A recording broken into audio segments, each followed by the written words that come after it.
السلام علیکم dear students, امید کرتا ہوں آپ ٹھیک ٹھاک ہوں گے اور آپ کی زندگی خوشیوں کے ساتھ گزر رہی ہوگی، اور آپ جو ہے میرے اس چینل سے فائدہ اٹھا رہے ہوں گے، اور چینل کے ساتھ ساتھ کتابوں کی تشریحات سے جو ہے یا جو اشعار کی تشریحات سے، تو یہ کتابوں کا مطلب ان مختلف کتابوں میں یہ جو غزلیں ہیں یہ تشریحات ہے، تو یہ اس سے اپلوڈ کرتے جا رہا ہوں۔ اور کل جو ہے وہ 2 اشعار کی تشریح کی تھی، اور آج جو ہے مزید 3 اشعار کی تشریح رہ گئی تھی، اور یہ تشریح جو ہے ابھی جو ہے تشریح کی طرف جا رہا ہوں تاکہ آپ ان سے بھرپور فائدہ اٹھا سکیں۔ تو یہ بڑھتے ہیں، لیکن بڑھنے سے پہلے میرے اس چینل پہ ہر نئے آنے والے ان کو یہ چاہیے کہ میرے چینل کو ضرور سبسکرائب کریں تاکہ وہ میری ہر نئی آنے والی ویڈیو سے باخبر رہیں اور ان کو پتہ چلے۔ تو آئیے بڑھتے ہیں شعر نمبر 3 کی طرف۔ شعر نمبر 3 کچھ اس طرح سے ہے کہ بلبل کو باغباں سے نصیحت سے گلا، بلبل کو باغباں سے نصیحت سے گلا، قسمت میں قید لکھی تھی فصل بہار میں۔ یہ شعر جو ہے بہادر شاہ ظفر کا اس غزل میں یہ جو شعر ہے یہ بڑا جو ہے ایک تکلیف دہ والا شعر ہے، اور بہادر شاہ ظفر کی جو زندگی تھی تو یہ بڑی تکلیفوں میں گزری تھی، اور آخر کار ان کی جو زندگی تھی تو وہ بڑے یعنی ان کو کبھی سکون نہیں ملا، اور ان کو قید کیا گیا تھا اور رنگون بھیج دیا گیا تھا، اور پھر وہ جو تھے وہ بڑی دکھوں سے جو ہے اپنی زندگی گزار رہے تھے، بڑی مصیبتوں سے اور بڑی تکلیف سے وہ گزار رہے تھے زندگی کو۔ تو بلبل کو باغباں سے نصیحت سے گلا، عام طور پر بلبل کے معنی پرندہ ہے، باغباں کے معنی وہ جو مالی ہوتا ہے، اور باغباں نگہبانی کرنے والا، اور جو ہے وہ نگرانی کرنے والا اور لک آفٹر دیکھنے والے یعنی دیکھ بھال کرنے والے کو باغباں کہتے ہیں، اس کو مالی بھی کہتے ہیں۔ نہ سیاد سے گلا، لیکن سیاد کے معنی ہے شکاری، اور گلا کے معنی ہے فریاد اور شکوہ ہے۔ قسمت میں قید لکھی تھی، قید تو آپ جانتے ہوں گے کہ قید کیسے کہتے ہیں، قید جب کسی کو گرفتار کیا جائے اور کسی کو بند کیا جائے اس کو قید کہتے ہیں۔ فصل بہار میں، فصل کے معنی پھولوں کا فصل، اور اس طرح جو آج کل پھولوں اور اس طرح اس کا موسم آ رہا ہے، اور انشاءاللہ تو بہار میں، اور بہار کا موسم آنے والا ہے، تو ابھی تو خزاں کا موسم ہے اس کے بعد۔ بہرحال قسمت میں قید لکھی تھی، اور فصل بہار میں، فصل بہار میں یعنی میری قسمت میں قید لکھی تھی، یعنی موسم بہار میں میری قسمت میں قید لکھی تھی، تو میں اپنے یعنی شاعر جو ہے وہ پرندے سے اور اس طرح جو دیکھ بھال کرنے والا جو ہوتا ہے ان سے بھی گلہ نہیں کر رہے ہیں، اور شکاری سے بھی گلہ نہیں کر رہے ہیں، ان سے فریاد نہیں کر رہے ہیں، لیکن یہ کہتے ہیں کہ میری قسمت میں قید لکھی تھی اس لیے موسم بہار کے موسم میں۔ تو اس کی تشریح بھی بتاتا چلوں۔ بلبل کا مطلب یہاں شاعر نے اپنے آپ کے لیے استعمال کیا ہوا ہے، بلبل کا لفظ کس لیے؟ اپنے آپ کے لیے، یعنی بہادر شاہ ظفر اپنے آپ کو بلبل کہتے ہیں۔ باغباں کا مطلب یہاں پہ اپنی فوج کے لیے بھی استعمال کیا ہوا ہے، اور ساتھ ساتھ ان کے جو محافظ تھے، یعنی ان کے جو محافظ تھے، ان کی حفاظت کرنے والے، یعنی ان کے جو فوجی تھے ان کے پاس جو مختلف قسم کے لوگ تھے بہادر شاہ ظفر کے پاس، تو ان لوگوں کو وہ جو ان کے یعنی ان کے بارے میں نے یہ بھی سنا ہے کہ یہ جو لوگ تھے ان کے ساتھ اور ان کی جو حفاظت کر رہے تھے، تو وہ ان میں ایک شخص ایسا بھی تھا یا اس طرح کچھ اور لوگ بھی تھے، وہ بہادر شاہ ظفر ان سے پوچھتے تھے کہ یار ملک میں امن و امان ہے، تو وہ کہتے تھے کہ ہاں سب ٹھیک ٹھاک ہے، بالکل خیریت ہے، کوئی مسئلہ نہیں ہے، کوئی ایسی بات نہیں ہے، کوئی تکلیف بات نہیں ہے، تو وہ کہتے تھے، اور یہ جو بہادر شاہ ظفر تھے تو وہ بیچارے پھر وہ بس ان کے ہاں میں ہاں ملاتے تھے، مطلب اس کا یہ ہے کہ وہ سمجھ جاتے تھے کہ بس خیریت ہوگی، کوئی اور مسئلہ نہیں ہوگا۔ تو اسی طرح باغباں سے یعنی یہ اپنے فوجوں سے، اپنے محافظوں سے جو ان کی حفاظت کر رہے تھے، ان سے یہ گلا نہیں کر رہے، نہ سیاد سے گلا، اور سیاد کا مطلب یہاں شکاری ہے، لیکن شکاری کا مطلب یہاں انگریز جو فوج ہے تو اس کی طرف جو ہے اشارہ کر رہا ہے، اور یہ کہتے ہیں کہ میں ان سے گلا نہیں کر رہا ہوں، میں ان سے شکوہ اور فریاد نہیں کر رہا ہوں، قسمت میں قید لکھی تھی، اور میرے قسمت میں جو قید لکھی تھی تو یہ میرے قسمت میں یہ سب کچھ لکھا ہوا تھا، یہ سب جو کچھ ہو گیا تھا تو یہ قسمت میں میری قید لکھی ہوئی تھی، قسمت میں گرفتاری لکھی ہوئی تھی، تو اس لیے فصل بہار میں اور موسم بہار کے موسم میں میری جو زندگی تھی، اور میرے اس اور بہار موسم میں ظاہری بات ہے کہ جب بہار کا موسم ہو تو پرندے تو چاہتے ہیں کہ وہ ادھر ادھر اڑے، وہ اس موسم سے فائدہ اٹھائیں، پھولوں کی طرف چلے جائیں اور ایسی گرینری کی طرف چلے جائیں جہاں سے ان کو خوراک میسر آئے، لیکن یہاں پہ مراد یعنی یہ تو پرندہ نہیں ہے، یہاں پہ مراد جو ہے بہادر شاہ ظفر بذات خود ہے۔ تو اس لیے شعر کی تشریح کی طرف بڑھتے چلیں۔ اس شعر کی تشریح میں 2-3 دفعہ کروں گا تاکہ آپ لوگ اس سے ضرور استفادہ کریں، فائدہ اٹھائیں۔ اس شعر میں شعر کیا کہتے ہیں؟ اس شعر میں شاعر جو ہے کہہ رہے ہیں، نثر کچھ یوں ہے کہ بلبل کو نہ تو باغ کے مالی سے شکوہ ہے اور شکایت ہے، اور نہ وہ شکاری سے کوئی گلہ کر رہا ہے، فریاد کر رہا ہے، اس کی قسمت میں ان کے تقدیر میں جو ہے وہ موسم بہار کے موسم میں قید لکھا تھا یا قید لکھی ہوئی تھی، تو اس لیے وہ جو کچھ لکھا ہوا تھا تو وہ ہو کر رہ گیا، وہی ہو گیا ان کے ساتھ، جو لکھا تھا وہی ہوا۔ تو بہادر شاہ ظفر کہتے ہیں، اس شعر کی تشریح کچھ یوں ہے کہ بہادر شاہ ظفر اس شعر میں کہہ رہے ہیں کہ بلبل کو نہ باغ کے مالی سے شکایت ہے، باغ کے مالی کون تھا؟ تو یعنی وہ محافظ جو ان کی حفاظت کرنے والے تھے، ان سے نہ شکایت کرتا ہوں، یعنی میں نہ ان سے شکایت کرتا ہوں، نہ شکاری سے جو ہے میں شکایت کرتا ہوں، یعنی میں انگریز فوجوں سے بھی میں شکایت نہیں کر رہا ہوں، میں شکایت نہیں کرتا ہوں، تو شکاری کو باغ کے اندر آنے سے روکا کیوں؟ یعنی کیوں روکا گیا، اور نہ بلبل شکاری سے جو ہے کوئی گلہ کر رہا ہے۔ اس سے اس نے موسم بہار میں جہاں ہر طرف رنگینی ہی رنگینی ہوتی ہے، جہاں ہر طرف پھول ہی پھول ہوتے ہیں اور خوبصورت اور مناظر ہوتے ہیں اور پھول ہی پھول ہر طرف دکھائی دے رہے ہوتے ہیں، تو بلبل کو قیدی بنا لیا گیا ہے۔ اور جب اس موسم میں، یعنی پھول و بہار کا موسم میں، یہ بھی بتا سکتا ہوں کہ بہار کے موسم سے ان کی جو حکومت تھی، اور یہ حکومت جو زوروں پہ تھی، اور یہ حکومت جو کر رہے تھے، اور ان کا جو حکم تھا ہر جگہ چلتا تھا، تو اس لیے یہ شاعر کہتے ہیں کہ یہ اس موسم میں جب کسی پرندے کو قیدی بنایا جائے تو بلبل کو قیدی بنا لیا ہے۔ بس قسمت اور تقدیر میں یہ سب کچھ لکھا ہوا تھا، اور جو کچھ لکھا ہوا تھا وہ ہو کر رہ گیا، وہ وہی ہوا جو لکھا ہوا تھا، لہٰذا مجھے کسی سے کوئی شکوہ اور شکایت نہیں ہے۔ تو اس لیے یہ کہہ رہے ہیں میں کسی سے شکوہ اور شکایت نہیں کر رہا ہوں، یہ قسمت کی بات تھی، اور جو کچھ قسمت میں لکھا ہوا ہوتا ہے پھر وہی ہو جاتا ہے، یعنی یہ ساری باتیں جو ہے وہی ہوتی ہیں، یا یعنی شاعر کہتے ہیں کہ وہی ہوتا ہے جو منظور خدا ہوتا ہے۔ تو جو کچھ لکھا ہوا ہوتا ہے وہی ہو کر رہتا ہے، اس سے وہ جو ہے وہ بات ادھر ادھر نہیں ہو سکتی۔ جو کچھ لکھا ہوا ہوتا ہے وہ ہو کر رہتا ہے، اور وہ کبھی جو ہے وہ جو یعنی قسمت میں لکھا ہوا ہو، منظور ہو، تو وہ اس سے ادھر ادھر کوئی بات نہیں ہو سکتی، وہی ہوتا ہے۔ تو اس شعر کی تشریح میں آپ کو سمجھانے لگا۔ اس کی تشریح کچھ یوں بھی کی جا سکتی ہے کہ شاعر جو ہے یہ بڑے غمزدہ موڈ میں، کیونکہ اس حالت میں یہ ایسی حالت سے گزر رہے ہیں کہ یہ حالت جو تھی نا گفتگی تھی اور خراب حالت تھی، اور شاعر جو ہے نے اپنی تمام تکلیف و اس شعر کی تشریح ایک دفعہ پھر سنیں کہ شاعر نے اپنی تمام تکلیف و مصیبتوں کو جو ہے اور قسمت کو جو ہے ایک ایسے راستے پہ ان کو چھوڑ دیا ہے، اور وہ راستہ جو تھا وہ بڑا کٹن تھا، تکلیف والا راستہ تھا۔ اور شاعر کہتے ہیں کہ جب ہر کام جو ہے اللہ کی مرضی سے ہوتا ہے تو پھر انسان کو کیا جو ہے وہ انسان کو ہر آرام و مشکل کی گھڑی میں اپنی قسمت اور مقدر پر ہی صبر کرنا چاہیے۔ انسان کو جو ہے وہ صبر کرنا چاہیے، اپنی قسمت پہ صبر کرنا چاہیے۔ اگر آج میں قید و بند کی جو مصیبتیں ہیں اس میں اگر میں مبتلا ہو گیا ہوں تو یہ تو میری قسمت ہے، یہ تو میری مقدر ہے، اس سے یہ میری قسمت میں لکھا ہوا تھا، اس میں کسی کو برا بھلا نہیں کہہ سکتا ہوں، میں کسی کو برا بھلا نہیں کہہ رہا ہوں، یہ تو میری قسمت میں یہ سب کچھ لکھا ہوا تھا، کیونکہ میں ایک بادشاہ تھا اور میں بہت شان و شوکت سے اور شاہانہ زندگی گزار رہا تھا، تو اور اس طرح جو رعایا تھے اس پہ میرا حکم چلتا تھا۔ رعایا جو ہے یہ رعیت کی جمع ہے، رعیت کی جمع کیا ہے؟ رعایا، رعایا جو ہے یہ رعیت کی جمع ہے۔ تو شعر کہتے ہیں کہ رعایا کے اوپر اور یعنی سارے لوگ جو ہوتے تھے اس پہ میرا حکم چلتا تھا، ان لوگوں پہ میری ایک سلطنت تھی، میری ایک بادشاہت تھی، میری حکومت تھی، اور میرا حکم ہر جگہ چلتا تھا۔ آج میں جیل کی جو ہے اس پورا شوب اور پردر زندگی جو ہے میں کاٹ رہا ہوں، گزار رہا ہوں جیل کے اندر، تو یہ میری قسمت و مقدر ہے۔ اگر میری قسمت و مقدر میں ایسا نہ ہوتا تو میں اس جیل میں، اس رنگون جیل میں قید و بند کی سہولتیں، میں صعوبتیں، میں تکالیف نہ گزارتا، کیونکہ جیل کی بجائے دہلی کے کسی تخت پر میں بیٹھا ہوتا۔ اگر میری زندگی اچھی لکھی ہوئی ہوتی تو میں دلی کے کسی تخت پہ میں بیٹھا ہوا ہوتا۔ اور شعر جو ہے کہتے ہیں کہ شعر کے کہنے کا مطلب یہ ہے کہ دنیا میں جب ہم اپنی جو ہے اپنے آپ کے لیے یا اپنی مادیت کے لیے جو چیزیں موجود ہوتی ہیں اور اس کے لیے تگ و دو جب ہم کرتے ہیں اور ان کو حاصل کرنے کے لیے، مطلب یعنی روٹی جو ہے کھانے کے لیے اس طرح لوگ جو ہے وہ محنت کر رہے ہوتے ہیں، پانی پینے کے لیے اس طرح مکان ڈھونڈنے کے لیے وہ محنت کر رہے ہوتے ہیں، تو شعر کہتے ہیں کہ میں ان چیزوں کے لیے میں تگ و دو تو کرتا تھا، میں محنت تو کرتا تھا ان چیزوں حاصل کرنے کے لیے۔ وہ ہمیں اپنی ناکامہ محرومیوں کو دیکھتے ہوئے گریشے کو نہیں شروع کر دیتے چاہیے، یعنی اگر آپ کوئی کام کر رہے ہو اور وہ کام میں اس کام میں آپ کو کامیابی نہیں ہو رہی ہو تو آپ کسی سے پوچھیں، ان کے حوالے سے کوئی ایسی کتابیں موجود ہوں گی کہ وہ کتابیں پڑھ ڈالیں گے تو شاید آپ کو کوئی راستہ دکھائی دے گا۔ تو لوگوں سے پوچھنا چاہیے، ایسے لوگوں سے پوچھنا چاہیے جو لوگ اس کام میں ماہر ہوں، اور اس کے حوالے سے کتابیں میں موجود ہوتی ہیں، کتابوں کو پڑھ لیں، کسی سے پوچھیں، کسی ٹیچر سے یا کسی استاد سے، کسی پروفیسر محترم صاحب سے مشورہ کیجیے، تو وہ کام جو ہے اللہ تعالیٰ آپ کے لیے وہ صحیح جو ہے وہ بنا کے رکھ دے گا۔ اور اسی لیے جب کوئی انسان جو ہے ان کی زندگی جب ایسی کٹھن ہو، ایسی جو ہے تکلیف والی ہو، تو ان کو کبھی شکوہ نہیں کرنی چاہیے، ان کو کبھی شکوہ کرنا نہیں چاہیے۔ اور شاید جو ہے کہتے ہیں کہ میں اپنی ناکامی اور محرومیوں کو دیکھتے ہوئے میں گلے شکوے میں نہیں شروع کرنا چاہتا ہوں، یہ سب کچھ تو میری قسمت میں لکھا ہوا تھا،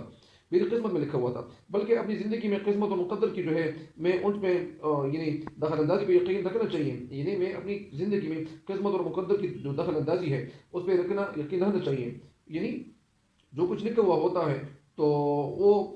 ہو کر رہتا ہے۔ جس طرح ایک شاعر کہتے ہیں کہ جو لکھی قسمت میں ذلت ہو سو ہو، جو لکھی قسمت میں ذلت ہو سو ہو، خطی پیشانی کوئی کیوں کر بیٹھائے۔ ایک دفعہ پھر سن لے، جو لکھی قسمت میں ذلت ہو سو ہو، خطی پیشانی کوئی کیوں کر بیٹھائے، یعنی جو بات لکھی ہوئی ہوتی ہے قسمت میں اور وہ قسمت میں چاہے ذلت ہو چاہے سکون کی زندگی ہو، تو وہ ذلت ہو تو سو ہو، تو وہ ہو کر رہتا ہے، سو ہو ہی نہیں، وہ ہو کر ہی رہے گا۔ خط پیشانی کوئی کیوں کر لٹے، کیوں کر کس طرح، یعنی جو خط پیشانی پہ جو کچھ لکھا ہوا ہوتا ہے، یعنی خط پیشانی کا مطلب تقدیر میں جو کچھ لکھا ہوا ہوتا ہے، آپ کی پیشانی اور آپ کی تقدیر میں جو کچھ لکھا ہوا ہوتا ہے، اس کو مٹانا وہ کوئی آسان کام نہیں ہوتا، اس کو نہیں مٹایا جا سکتا۔ تو اس شعر کی تشریح میں امید کرتا ہوں کہ آپ سمجھ چکے ہوں گے، اور نیکسٹ شعر کی تشریح کی طرف بڑھتے ہیں۔ اور اگلا شعر جو ہے یہ بھی بڑے کٹھن سے اور تکلیف دہ سے یہ شعر جو ہے یہ عبارت ہے۔ شعر کیا ہے؟ شعر نمبر 4: کہہ دو ان حسرتوں سے کہیں اور جا بسے، کہہ دو ان حسرتوں سے کہیں اور جا بسے، اتنی جگہ کہاں ہے دل داغدار میں، کہہ دو ان حسرتوں سے، تکلیفوں سے، مصیبتوں سے، صعوبتوں سے، مشکلات سے، کہیں اور جا بسے، کہیں اور جا مین جگہ، جا کے مانی جگہ، کہیں اور جا بسے، یہ ان حسرتوں سے، ان تکلیفوں سے کہہ دو کہ یہ اپنے لیے کوئی اور جگہ ڈھونڈے، اپنے لیے کوئی اور جگہ ڈھونڈے۔ کیسے کہہ دے؟ یعنی تکلیفوں سے کہہ رہا ہے کہ کہیں اور اپنے لیے جگہ ڈھونڈے، اتنی جگہ کہاں ہے، اتنی جگہ کہاں ہے دل داغدار میں۔ دل داغدار وہ دل جسے مصیبتوں نے داغدار بنا دیا ہو، جسے مصیبتوں نے جو ہے وہ داغ اور دبے چھوڑ دیے ہوئے ہو، ایسا دل، اتنی جگہ کہاں ہے، اور میرے اس دل میں اتنی جگہ نہیں ہے کہ میں مزید ان مصیبتوں کو برداشت کرتا چلوں۔ تو شاعر جو ہے بڑا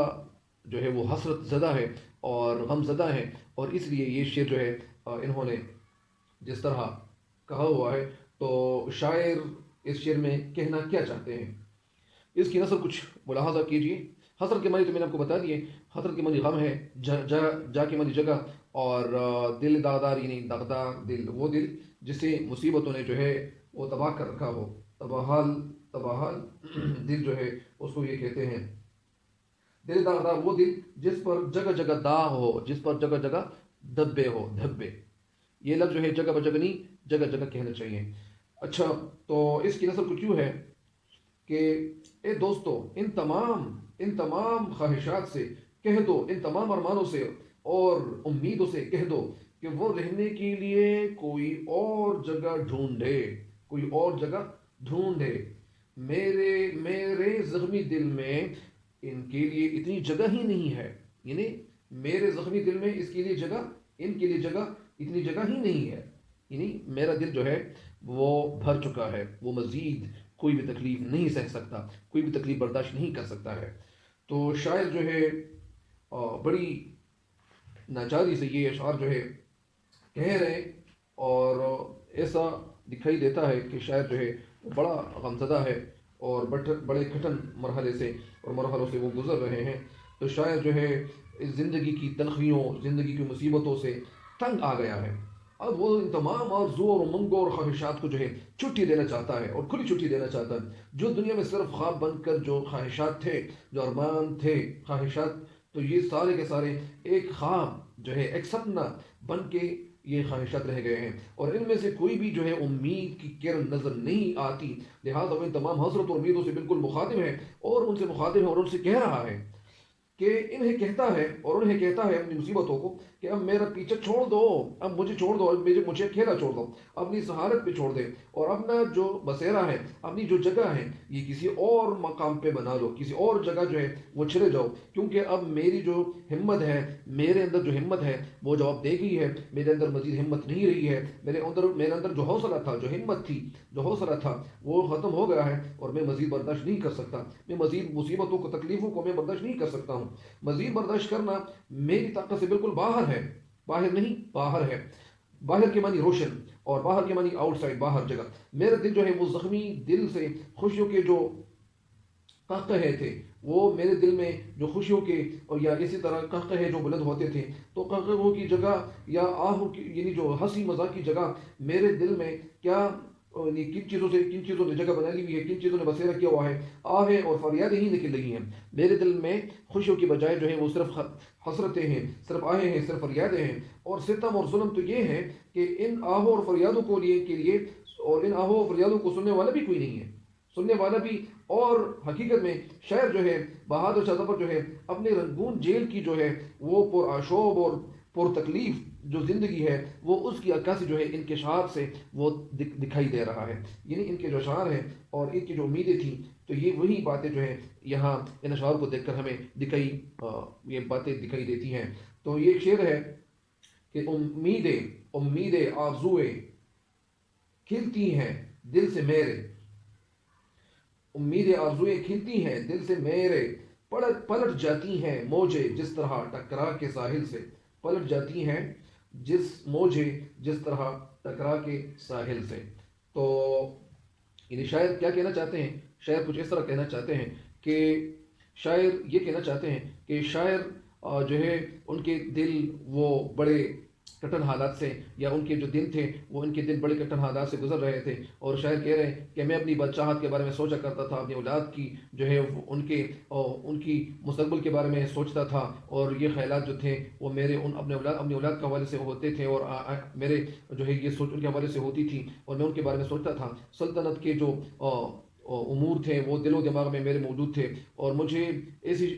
برباد بادشاہت ملی جو فقیر سے بھی بدتر تھی. اور پھر وہ بادشاہت صرف بنا انعام تھی، اور پھر وہ بادشاہت جو تھی وہ صرف 1857 کے ہنگامے میں ان کی نظر ہو گئی، اور گھر بار سب کچھ لٹ گیا، اولادوں کو موت کی سزا دے دی گئی. میں قید اور تنہائی میں پڑا ہوا، اور اپنی جو آخری دن ہے وہ ان کو بسر کر رہا ہوں، اور میرا دل جو ہے وہ داغ ہے، میرا دل جو ہے غموں سے بھرا ہوا ہے. جب انسان کے ارمان پورے نہ ہو، جب انسان کے خواہشات پورے نہ ہو، تو دل میں جو ہے ان کی حسرتیں جو ہے ان کے جو غم ہے وہ باقی ہی رہ جاتی ہیں، حسرتیں باقی ہی رہ جاتی ہیں. اس شعر میں شاعر کہتے ہیں کہ ان حضرتوں سے کہہ دے کہ یہ کہیں اور جو ہے اپنا گھر آباد اپنے لیے کر لے. میرے داغدار دل میں اتنی جگہ باقی نہیں رہی ہے کیونکہ تاکہ میں ان کو جگہ دے دوں کہ میں ان میں کوئی ایسی حسرت بھی، کوئی ایسا غم، یعنی میں ان میں کوئی حسرت بھی پا سکے. یعنی میں مزید ان حسرتوں کو برداشت نہیں کر سکتا، ان غموں کو میں مزید برداشت نہیں کر سکتا ہوں.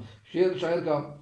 یہی جو ہے ایک مضمون درد بھی اس طرح کچھ کہہ رہے ہیں، اور وہ کچھ اس طرح کہہ رہے ہیں کہ سینکڑوں ارمان لے کر آئے تھے، سینکڑوں ارمان لے کر آئے تھے، دل میں لاکھوں حسرتیں لے کر چلے. سینکڑوں ارمان لے کر آئے تھے، دل میں لاکھوں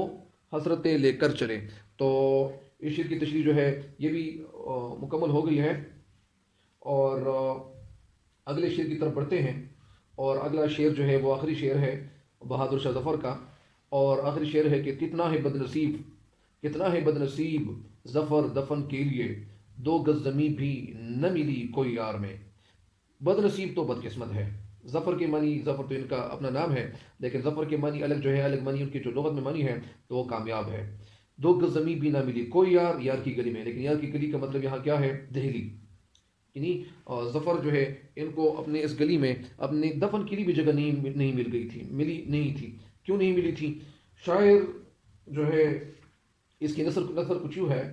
کہ ظفر کس قدر بد نصیب اور بدقسمت ہے کہ بادشاہ ہوتے ہوئے بھی اسے محبوب کی گلی یعنی دہلی میں دفن ہونے کے لیے 2 گز زمین کا ٹکڑ بھی نہ ملا. 2 گز زمین جو ہے وہ بھی ان کو نہیں ملی. کیونکہ یہ شاعر جو ہے اپنے بچوں کے ساتھ اور اپنے فیملی ممبرز کے ساتھ یہ جو ہے دفن ہونا چاہتے تھے. یعنی جو ان کی فیملی تھی، جو رشتہ دار جہاں دفن کیے گئے تھے، تو یہ ہر کوئی جو ہے وہ یہی چاہتا ہے کہ میں اسی جگہ دفن کیا جاؤں کہ جہاں میرے مزید اور جو رشتہ دار تھے اور تو وہ ان کے ساتھ یعنی دفن ہونا چاہتا ہے. اور وہ کہتے ہیں، پھر وصیت کرتے ہیں. تو اسی طرح شاعر جو ہے یہ بھی یہی سوچ رہا ہے اور اسی سوچ سے یہ گزر رہے ہیں. شاعر بہادر شاہ ظفر جو ہے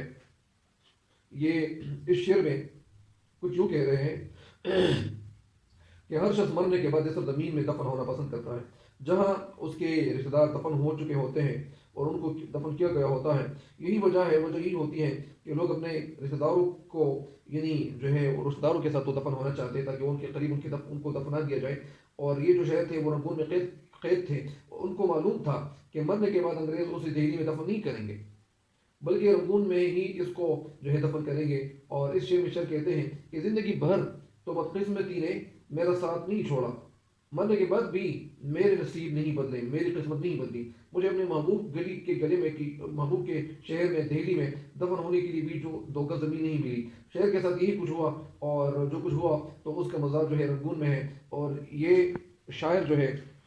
ان کی زندگی اور جو تھی، یعنی شاعر کہتے ہیں کہ بہادر شاہ ظفر اپنے بارے میں اس شعر میں کہتے ہیں کہ ظفر جیسا مغل بادشاہ بھی کتنا بد نصیب ہے کہ موت کے بعد بھی موت بھی آئی اور وہ دوسری جگہ آئی ہے، اور اسے تو اپنے محبوب کی گلی میں وطن میں بھی دفن ہونا بھی نصیب نہیں ہوا۔ اس سے بڑھ کر اور کیا بد نصیبی ہوگی کہ انسان اپنے وطن کی بجائے کسی اور ملک میں ان کو دفن کیا جائے۔ جس طرح ایک شاعر کہتے ہیں کہ مٹھی نصیب ہو، مٹی مٹی نصیب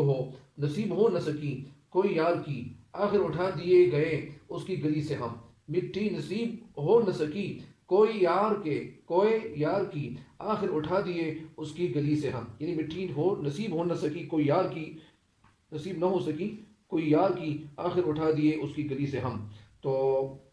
اس شعر میں شاعر یہ کہنا چاہتے ہیں، ایک دفعہ پھر اس شعر کی تشریح سن لے، یعنی شاعر کہتے ہیں، شاعر اس غزل کا جو یہ آخری شعر ہے، اور اس شعر کو تو ہے مقطع کہتے ہیں، اور یہ مقطع اس لیے کہتے ہیں کہ شاعر اس میں اپنا تخلص استعمال کرتا ہے۔ اگر شاعر کسی غزل کسی نظم کے آخر میں اپنا تخلص استعمال نہ کرے تو اس شعر کو غزل کا آخری نظم کا آخری شاعر ہی کہا جائے گا۔ اور اگر شاعر جو ہے، ایسے بھی ہو سکتا ہے کہ شاعر اپنا تخلص درمیان میں استعمال کر لیں، ایسے شاعر بھی گزرے ہیں کہ انہوں نے اپنا تخلص بالکل استعمال ہی نہیں کیا ہے، تو اس شعر کو تخلص کہتے ہیں۔ اور شاعر جو تخلص استعمال کرتا ہے یہ اس لیے استعمال کرتا ہے کہ اس کی وجہ سے، یہ اس شعر کی وجہ سے اس غزل کا ختمہ ہو رہا ہوتا ہے۔ تو شاعر کہتے ہیں، شعر میں اپنی بدقسمتی کا رونا روتا ہے اور کہتے ہیں کہ مجھ جیسا دنیا میں کوئی شخص ہوگا جو مصیبت کا مارا اور بدقسمت ہو۔ ایک وقت تھا کہ میں سارے ہندوستان پہ حکومت کرتا تھا، میں بادشاہ تھا، وہ یہ ساری سرزمین اور ہندوستان میری ملکیت تھی، اور اس خدا داد سلطنت نے اپنے احکامات جو میں تھا میں جاری کرتا تھا، اور اپنی جو ہے وہ اپنے آرڈر دیتا تھا۔ مگر آج بدقسمتی کا یہ عالم ہے، بدقسمتی کا یہ وقت ہے کہ اس کے جو دو سوالات، جو دو جوا سالہ بیٹوں کی جو ہے ان کو موت کے گھاٹ جو ہے وہ اتارے گئے، اور ان کے دو جوان بیٹوں کو ان کی آنکھوں کے سامنے گولی مار کر ان کو شہید کیا گیا۔ اس کو برما کی شہر انگور کی جیل میں بند کیا گیا۔ بادشاہی ماضی کا قصہ جو ہے وہ میری رہ گئی ہے، یعنی بادشاہی جو ہے یہ ماضی کا قصہ بن کے رہ گئی ہے، اور کل کا بادشاہ جو تھا وہ کل میں بادشاہ تھا، اور آج میں فقیر سے بھی بدتر ہوں، اور باقی ماندہ جو زندگی ہے،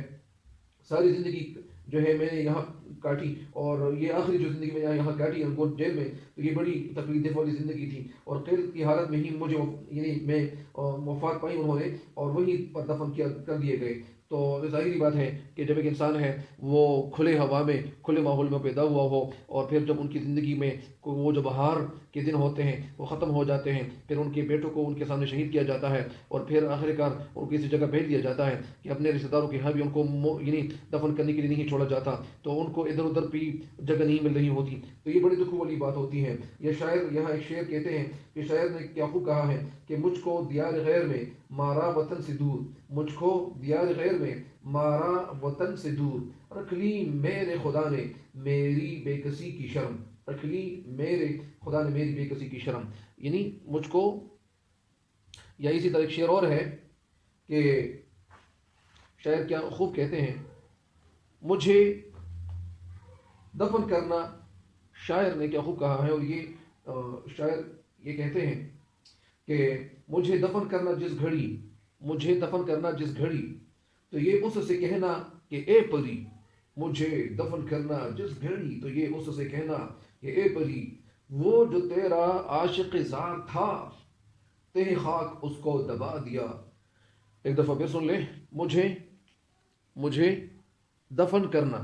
مجھے دفن کرنا جس گھڑی، تو یہ اس سے کہنا، تو یہ اس سے کہنا کہ اے پری، وہ جو تیرا عاشق زار تھا، تہ خاک اس کو دبا دیا، وہ جو تیرا عاشق زار تھا، تہ خاک اس کو دبا دیا۔ تو اس شعر کی تشریح جو ہے وہ مکمل ہو گئی ہے، اور امید کرتا ہوں، مجھے امید واثق ہے، مجھے امید ہے اللہ تعالیٰ سے کہ آپ ان سے بھرپور استفادہ کرو گے، استفادہ مطلب فائدہ اٹھاؤ گے، اور مجھے بھی دعاؤں میں یاد رکھو گے۔ اللہ تعالیٰ آپ سب کا حامی و ناصر ہو، اور اللہ تعالیٰ ہم سب کو جو ہے ہر تکلیف اور بیماری مصیبتوں سے اللہ تعالیٰ ہم سب کو جو ہے وہ دور رکھیں، اور اللہ تعالیٰ ہم سب کا حامی و ناصر ہو، اور